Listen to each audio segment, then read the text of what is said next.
May nakita na naman ako sa Facebook newsfeed ko nitong November lang tungkol sa BCDA. Shinare nila ito sa kanilang Facebook page. Naks naman, proud 12 consecutive years ISO certified. Palakpakan naman natin sila. Mga ganyan ang gustong-gusto nila eh. Main character. Ang tanong, malaki ba talaga ang silbi nito? Kapag ba certified, magaling na?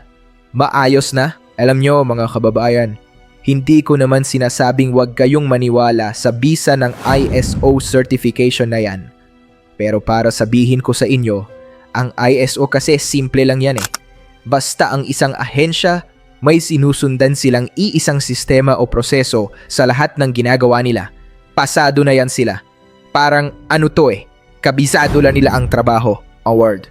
Kaya nakakatawa dahil wala naman tong criteria kung tama ba o mali yung process. Kumbaga, deadma kung mali basta may process. Basta may isang system na sinusundan ng lahat, okay na. Ngayon sa BCDA, sige, ibigay natin yan sa kanila.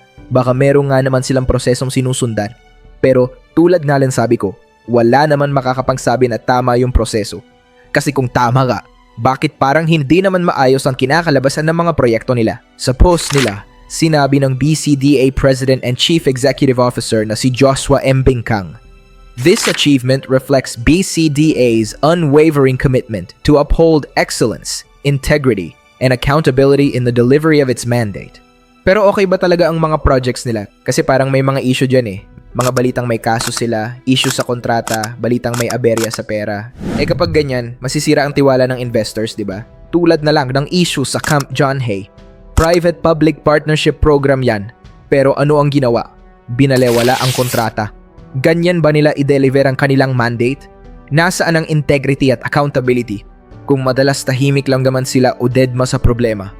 Sabi pa niya, maintaining this certification is a show of our effort to comply with the highest standards of governance and public service as we build smart, sustainable, and future-ready communities for the Filipino people. Eh di ba marami ring mga nadi-displace na tao sa mga pinapatayuan nila? Isa na rito ang ginawa nilang papapalayas sa mga homeowners ng Camp John Hay. Imbes na hanggang 2046 pa sila magstay doon, pinaalis sila.